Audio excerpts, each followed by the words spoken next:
লক্ষ্মীপুরে ভোটে ব্যবহারের জন্য অবৈধ সিল উদ্ধারের ঘটনায় একটি প্রিন্টিং প্রেসের মালিক গ্রেফতার হয়ে আদালতে স্বীকারোক্তিমূলক জবানবন্দিতে বলেছেন যে জামাতে ইসলামের একজন নেতার নির্দেশেই এসব সিল তৈরি করা হয়েছে।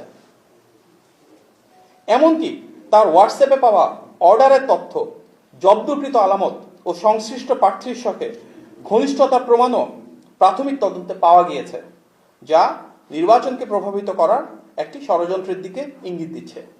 আমরা এই ঘটনার সঙ্গে জড়িত সবাইকে আইনের আওতায় আনার দাবি জানাচ্ছি, সুষ্ঠু তদন্ত চাচ্ছি এবং ইতিমধ্যে গণমাধ্যমে এই বিষয়গুলো আসা শুরু করেছে। আমরা পরিতাপের সঙ্গে লক্ষ্য করছি যে সেই রাজনৈতিক দলটি পরিকল্পিতভাবে ইলেকশন ইঞ্জিনিয়ারিংয়ের প্রস্তুতি নিচ্ছে বিভিন্ন জায়গায়। লক্ষ্মীপুরের সেই দলের নেতাদের দ্বারা ভোটের সিল তৈরির ঘটনা তারই প্রমাণ।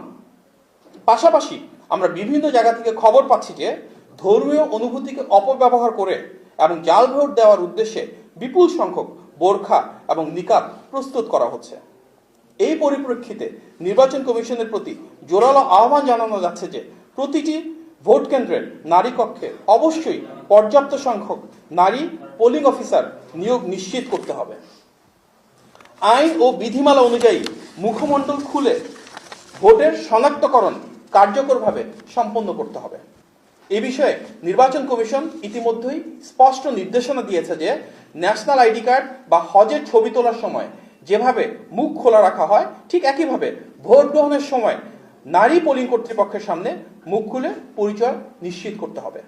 পাশাপাশি ভোটের স্বচ্ছতা ও বিশ্বাসযোগ্যতা রক্ষার সব রাজনৈতিক দলের পক্ষ থেকে নারী কক্ষে যথাসম্ভব নারী পোলিং এজেন্ট নিয়োগ নিশ্চিত করা অপরিহার্য এবং দায়িত্বশীল সকল রাজনৈতিক দলকে আমরা এ বিষয়ে সচেতন থাকার জন্য আহ্বান জানাচ্ছি।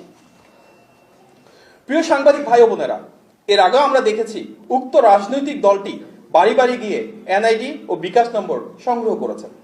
এসব ঘটনার কারণে জাল ভোটের আশঙ্কা উড়িয়ে দেওয়ার কোনো সুযোগ নেই।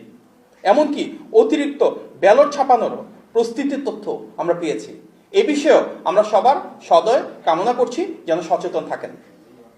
আমরা দেখলাম রাজধানীর পুরাতন ঢাকার সূত্রাপুরে সেই দলেরই একজন নেতার বাড়িতে অভিযান চালিয়ে ক্রিকেট খেলার 152টি স্ট্যাম্প উদ্ধার করেছেন আইন শৃঙ্খলা বাহিনীর সদস্যরা। তাহলে কি তারা নির্বাচনের সময় দেশব্যাপী সহিংসতার কোনো প্রস্তুতি নিচ্ছে? এমনই যদি হয় তবে এ বিষয়ে নজরদারি বাড়ানোর প্রয়োজন আছে বলে আমরা মনে করছি। আরেকটি গুরুতর বিষয়ে আপনাদের দৃষ্টি আকর্ষণ করছি, যেটি ইতিমধ্যে আপনারা নিশ্চয়ই জানেন, যে আসন্ন নির্বাচনে পর্যবেক্ষক নিয়োগে নানাবিধ অসঙ্গতি রয়েছে। উদাহরণস্বরূপ peoples association for social advancement অর্থাৎ পাশা নামের একটি নাম সর্বস্ব প্রতিষ্ঠান নির্বাচনে সর্বাধিক পর্যবেক্ষক নিয়োগের অনুমোদন পেয়েছে।